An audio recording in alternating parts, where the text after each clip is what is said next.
Palácio Presidencial apoia equipamento de esporte Hanessan Sapatos Chuteiras no livro histórico da Universidade Oriental Timor-Leste Unital.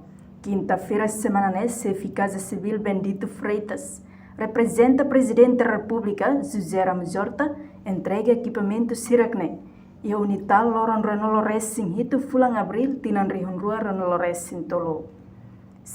Casa Civil na informa sapatos chuteiras que equipamento de esporte Hiracne presidencial coopera ao governo Coreia do Sul. Lihussi Sirani Embaixada de Timor-Leste no parte presidencial.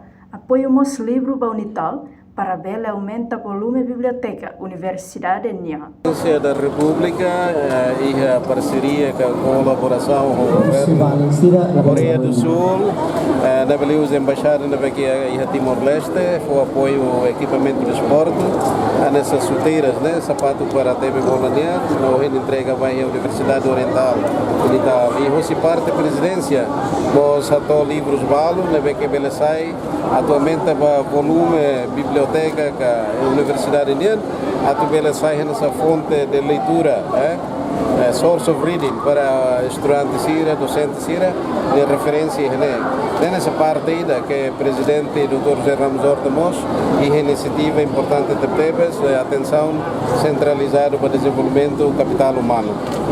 Enquanto reitor Universidade Oriental Timor-Leste Unital, Florindo Pereira, Rato agradece a presidencial nebe apoio no livro no equipamento de esporte ba Unital, no Unital pronto coopera ao presidencial ba futuro. Reportagem selfie na Kait Domingues Amaral, Televisão Timor-Post. Janela informação ba Emma Hotu. Atuheta informação atual diakliu kita haluha haneham botão subscribe, like, halo comentário no faz tutang ba media social Hotu.